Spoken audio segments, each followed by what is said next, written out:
So, hi. I wanted to go through a few things in terms of your resume to think about, and it really is your often your first contact with employers. So, you want to make it and your cover letter look really good. But a number of things, like something you'll read over and over as you're looking at your source summary articles and everybody else's.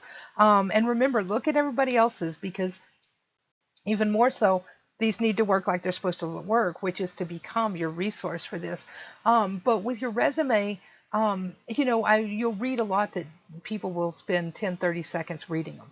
And I kind of always thought, well, yeah, they flip, and they do. They flip through and they say, okay, I'll read this one. I'll read, nope, nope, nope, yes, yes. And then they decide what to really read.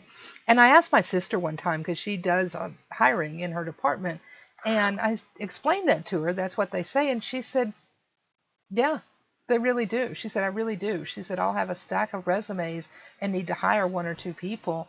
And I will. I'll go through them and cover letters and I look. And, if I see things are out of order, if it doesn't clearly give me what I need to know, I move on to the next one because there's somebody else out there who did it right, who took the time, and I want to work with that person who's going to get their paperwork right. So it really is true. That's what I got to say for you. So let's take a look at resumes and kind of some key things to look at. And you're going to read, and there are different ones. These change, the names of them change all the time. So don't rely on this, and a combination of what you're reading. Make sure what you're reading is timely. Don't read an article about doing a resume from 2001. That's way too old, okay? Make sure it's in the last year or two. So obviously you need your contact information. The job objective has long been out the door. I always hated them. I never put one on mine, even when you were supposed to. My objective is to get a job and get paid. Duh. I mean, what? Duh. Education, employment history, skills, abilities, activities, honors, and of course it can vary depending on what you're doing. Do you have to have certifications? If you have certification, what's the date on it? What continuing education have you done if you have to have that? So really, I mean, these are just the basics. What you need is not going to be just these. It's going to depend on, your field, what you're applying for, things like that. Your contact information, obviously you want that really clear. You want people to be able to see it. And so your name will generally be a little larger. Don't use, by God, please don't use the word template.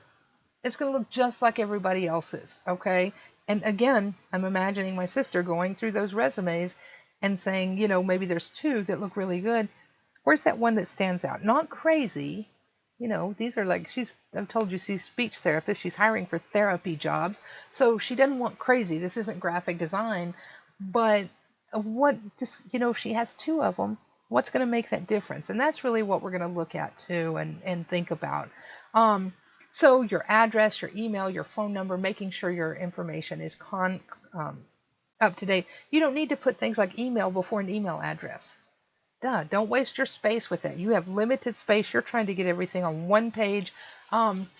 Unless you're applying for a job in education, in which case you do a CV, what's called a curriculum vitae, and that's much longer. And so for those of you who are thinking about that, and we're talking about education in terms of higher ed, so university. So if you are thinking about that, send me an email or make sure and put that in your journal as you're talking about it. Of course, I'll see your job description. And then I'll give you some more information on that because it's a different kind of beast altogether. But you want all this information very clear. So that's important. There are things you should never include. You should never include your age, your race, your sex, your sexual orientation, religion, political affiliation, names and ages of your spouse or children, social security number, driver's license number, photograph, unless it's a BFOQ, that bona fide occupational qualification.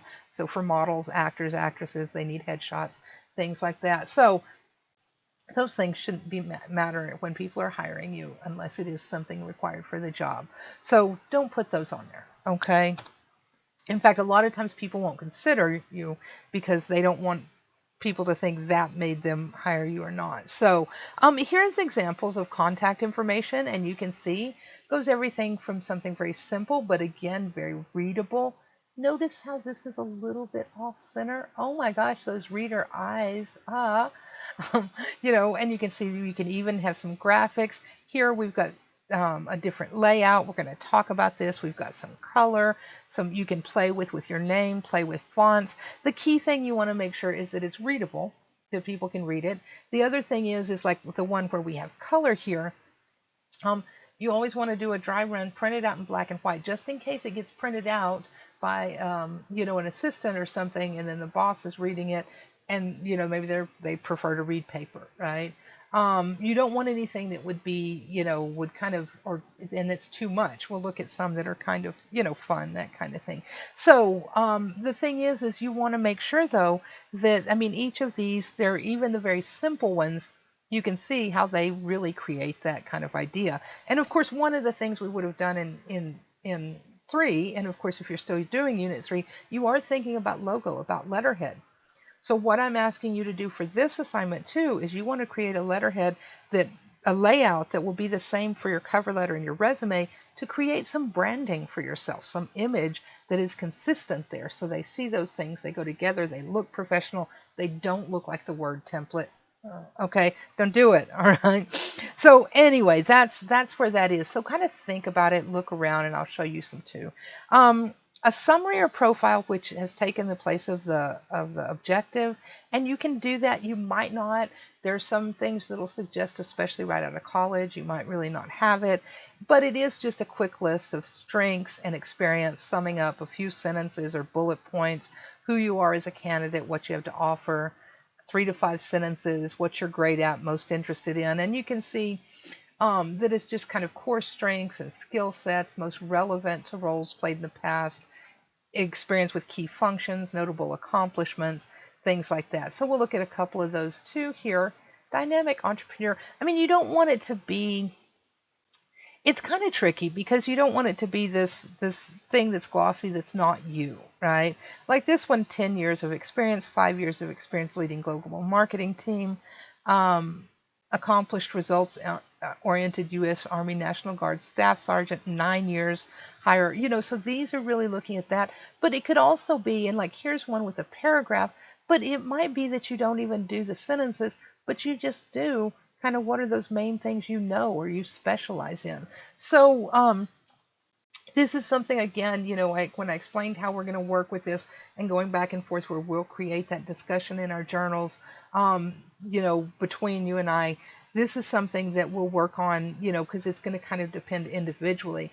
But think about it, because it might just be those kind of bullet points. Now, one of the things I want to mention is if you have any military experience, if you have any security clearance, make sure those things go on your resume. Okay, you want those things to be there, that kind of thing. Volunteering, all of those kinds of things. So there's that. So what have you done? And again, I know a lot of you will graduate and you're writing post-graduation resumes where you don't necessarily have that experience. But that's why you want to think about, one of the things you do have to think about is that kind of developing those things that sub in for that experience as you're going through school, becoming members of professional organizations, becoming an active member of a club on campus for your field, right? Because they'll do community service, so you'll have some of that. They'll do other things, maybe go to conferences or provide opportunities for things like that, and that networking. And as I said in the previous video, that stuff becomes very important.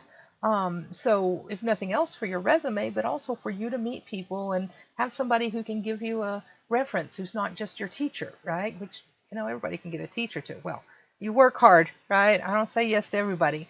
So that's something where you do kind of think about, what do you do with this experience when you don't really have any? And you've got to think about it in different ways, whether it comes from participating in something, on a volunteer or volunteer basis, or through a club or something like that. You think about that. You think about what kinds of things does this job ask you to do, and do those things come from somewhere else too? If it's coaching Little League, or volunteering at the old folks home, whatever it is, you think about how does that become this too, and we'll work on it together again. And then, of course, education. Now, you always list that, and you list jobs in reverse chronological order. So your newest first. We're going to go backwards in time. We want to start with the newest and end with the oldest. Degrees, major, minor, concentration.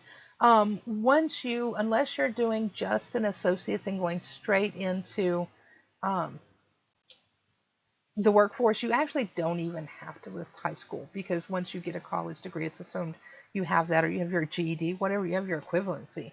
So you don't have to list that, but of course, schools, academic awards, and honors. One of the questions, and this will probably come up in some of your readings, GPA, if it's an asset, kind of, maybe, right? One of the things that, if it is strong, if it's 3.0 or above, some places will say, go ahead and put that in there. If it's not as strong, you can just put that down, but make sure you specify it's only for your classes and your major. So if it's like things in your major aren't as strong, like I have C's in math, okay, okay, then I could put, GPA of, oh my gosh, my major in English would probably be like a 3.9 something something. I don't know, but anyway, but there are a lot of places too that suggest don't put that. I don't know. You're gonna have to get a feel for your field, and you're gonna have to think about, we'll look at the job description, things like that, and think about whether you think that's relevant or not. So it's something that changes. Awards and honors. So again, remember, I'm asking you to look at your final. What's this professional once you get your degree resume, right? So if you are finishing with your associate, then you're writing one for pretty soon. Okay. If you are going to get a bachelor's or a master's or a PhD or something like that, then you're thinking about then. So you will have been through the rest of college. So again, you need to look at what is your degree plan for that? What classes will you have taken? Where do you have choices? Where do you have electives? It says, pick 3 other, courses in the field. So I had to take all these certain English classes, and then I had electives in that. Well, I always chose like writing and composition and American Lit. Because, I mean, the Brits are great, but yeah, whatever. Okay.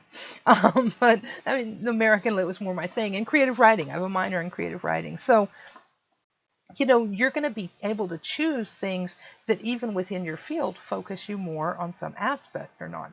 So you can, you'll be able to say, I mean, I've studied more intensely while I have the degree in this, I've focused on, studying this, that kind of thing.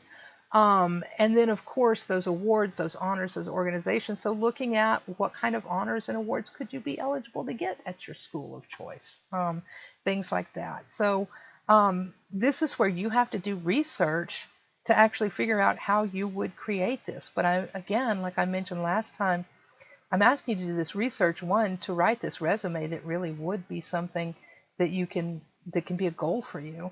And also so that you can start thinking about what else do I need to do beyond just getting through these classes and passing them to get my degree, that's going to help me get that job I want, not just any old job in the field, but the one I want. And these kinds of things, or this kind of thinking, is important. It's very much strategic thinking. And then skills. Skills are what can you done. So your awards and honors are what have you done, and your skills are what can you do. So now computing knowledge, hardware, software, database, most places, if they don't ask specifically, say you specifically need to know this stuff, if they say that in the description, you want that on your resume because they have said it specifically. If they don't, they're going to assume you have a general knowledge of the internet, of things like Office, of, kind of general software. If there is specific software in your field, then, and you need to look around, do a search for software used in culinary arts or software used in English. I got it for you. English majors, Word. You need to know Word. So, but other things like in hotel hospitality, I know there are some softwares out there that are used for booking and things like that. You need to find out what those are, and I mean, you can put it on your resume that you know it, right? But it's something that between now and as you're graduating, you should at least start studying it some, whether you're watching YouTube videos or there's some tutorials out there, whatever. This is the idea. This helps you not just write this for this class, but also for your future. And of course, foreign languages, and so if you put, like me, I can put, I'm, mildly conversational in Spanish. Little bit, right? But if you do have more than one language, make sure you mention that. Musical talents, does it apply, right? Writing skills, those kinds of things. So just think about that. What things are going to apply here that really have to do with that? What can you do? And make sure that you can think of an example when you were able to do this. If you say you are good at, you know, negotiating, with people or dealing with people whenever they're in tense situations, make sure you can think of an example. And it can be, when I waited tables, this happened. And so from early, I've been able to do that, right? It doesn't have to be an example in your field, but if you're going into hospitality and anything that has to do with dealing with people, think about that. How did you use that knowledge? So, and then of course, you're going to think about how you organize it. It's going to depend on that job description. What are the priorities for it? If you have to have a certification to practice in your field, and you have to have, if part of the qualifications, not the desired qualifications, the required qualifications are some sort of degree, you want those up at top. Because if they don't see those, they're going to be like, well, I'm not talking to you because you're not qualified. So you want to distinguish in that description between the qualifications that are required and the desired. So sometimes that's all they'll have is just qualifications, and that means you need to have all of those. Sometimes they'll have required. Here's what we require. You at least got to have this to be considered.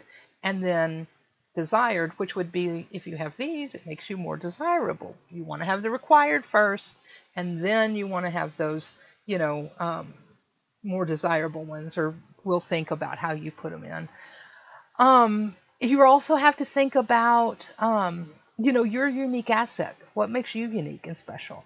But then also you're going to look at the corporate or institutional culture, and that's why you're looking at that website. You're finding out all you can about this company that you're going to apply for, because you want to think about their mission statement, their voice, the tone of their written artifacts on their website, how they talk, how they come across. Are they laid back? Are they very formal?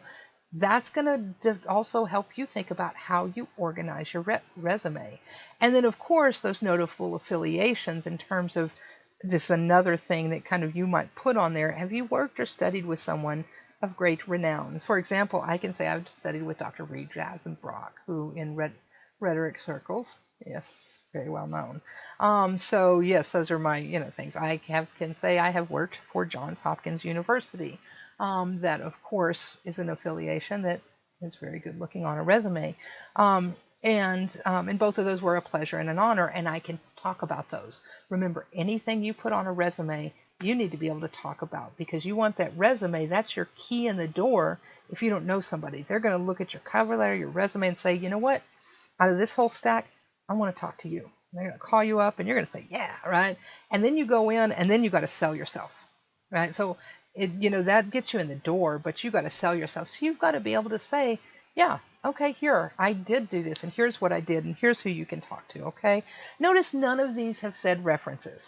Unless they say put your references on your resume, don't waste your space with it.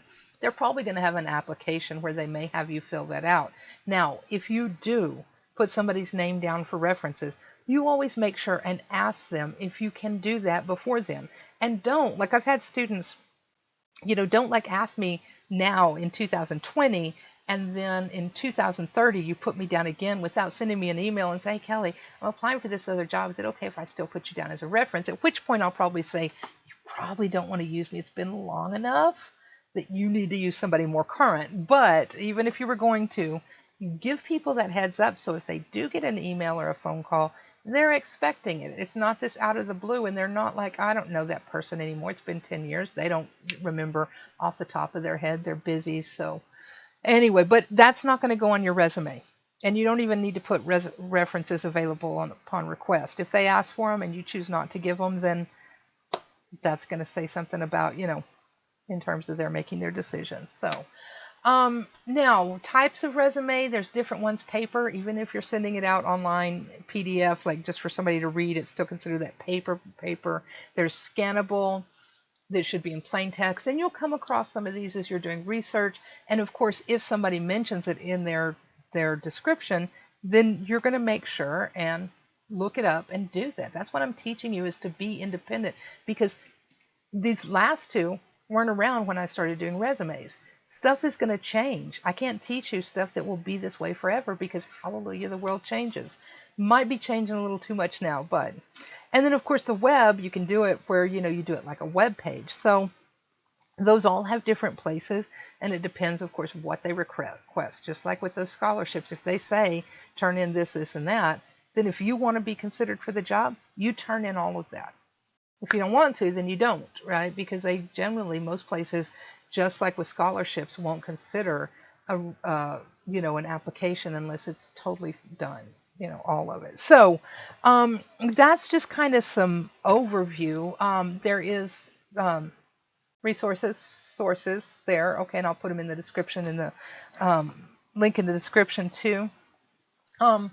I just want you to kind of think about those things and as you read and notice these things. Oh, there was one more thing I want to do real quick. I would just like to show you some sample resumes to look at, to think about. Now, this one's like for a Java. The guy does Java, and so it's like resume, name, contact, and like you would fill that, he would have, all that there. But so, I mean, that's a different kind of job, right? You're thinking about what kinds of things might I do? This one, though, think about, I guess right now, we're just at the point of just making lists. So you just start by saying, okay, what kinds of list things could I put on there as you're looking at where you'll go to school, what you'll finish, the job description. Again, part of this resume is made up, okay? You're imagining you've done all this stuff. Man, go there, be there, okay? Set some goals for yourself. So you're just putting things on that list, right? But I want you to think about like use of color here, the way it looks, right? But we want it readable because 30 seconds, somebody needs to be able to read through all of that and just kind of see. And notice how this one's using, these lines. Notice we've got all one font. I mean, it matches, it's smooth. Those things are important. Notice this use of the bold and things that stand out. And check this out. I read an article this weekend that said it was about resumes, and it was, and I read a lot of resumes, and here's what I think should be there. And somebody had said, I look at dates of jobs. And so notice how we get both of these, and by doing this way, it stands out nicely. So that, notice here, now we do have a picture. So that's something we want to be careful with. And, she chose to do that. Whether you would or not, I don't recommend it at all. But you can just see still some color and using that instead of the kind of, and look, this seeking experience in interior design experience, that would be like summary. That's more like an objective, but you could do summary there. This one's really nice. Again, I'd get rid of the picture, but just, you're not always going to have a ton of stuff. If you don't have a ton of stuff, design's not going to make up for all of it. But it can go a long way, I mean, just something that visually is pleasing. So it's definitely something to think about. What else? Oh, this one, again, nice use. And I can show you how to do all of this. I'll do one on kind of design thing. Here's one that's plain white, plain Jane, Jane, but it still has something that's just a little bit different, but not crazy, right? That one, again, nice use of color, bold list. We can see where things are. This one has a little different take where it aligns this, so it gives it that, but still nice, clean, easy to see, kind of what's going on there. This one, again, another one, very nice. Here we have just kind of, so this is computer graphics and web design, so listing all of these things he knows how to do with those. And then this is, certifications, experience. So here's basically this kind of skills and training. Saying here it's qualification summary. What things from that description that are qualifications does he have, and then his education and employment. So you can see from this one, this may be somebody who has fairly recently graduated school, but he's able to kind of fill this out and make this look fuller with both design, but also by looking at that job description and saying, okay, you want this, here, I've done this 315 classroom hour program. That's what your college education is, right? I mean, maybe not 350 classroom hours, I don't know. Excuse me. So you can see that, he's kind of broken those things down, and then he's able to say, look at his schooling, look at some jobs or maybe some volunteer stuff he did, and said, okay, that there. Yes, boom, I have this, I have this, I have this.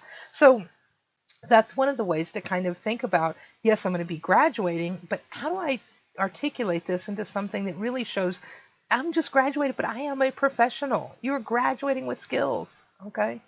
So here is, oh, this one, very nice, multiple colors. But again, like I said, you always want to make sure that this would print nicely in black and white, because if somebody's just printing in black and white. So again, this is kind of uses some different design things, but it's still clean, clean, clean, clean, clean. We want to be able to look at it and read really quickly. And again, it's more color, a little different layout. I'm very fond of this layout. I don't. It just appeals to me. You'll find things you like. So one of the things that I definitely want you to do is think about, of course, as we're doing this, think about some design things that you like. And then, I mean, I can show you how to make this happen, because that is one of the things that I really like. So, the one moral of this story is those are kind of some key components. As you read, you'll read more specific articles, and I've given you a couple to read to really think about, what happened. And then, of course, you have to look at your field and things like that. So you might do some searches for, resumes in culinary arts, resumes in hospitality, resumes in, whatever it is. So keep those things in mind. Look at things, because again, you want to do like some, crooked kind of resume thing. We'll talk about whether it would work for your field. But then if you want to, I can show you how to do that. Like, I love this stuff. I'm such a freak about it. So anyway, and of course, if the words and if the grammar's not there, and if the organization and the qualifications aren't there, it doesn't matter how pretty or how visually interesting it is. It's not going to fly. So you've got to have that content before anything. So there you go. That's what I got. Let me know if you have questions, and of course, we'll keep working on this.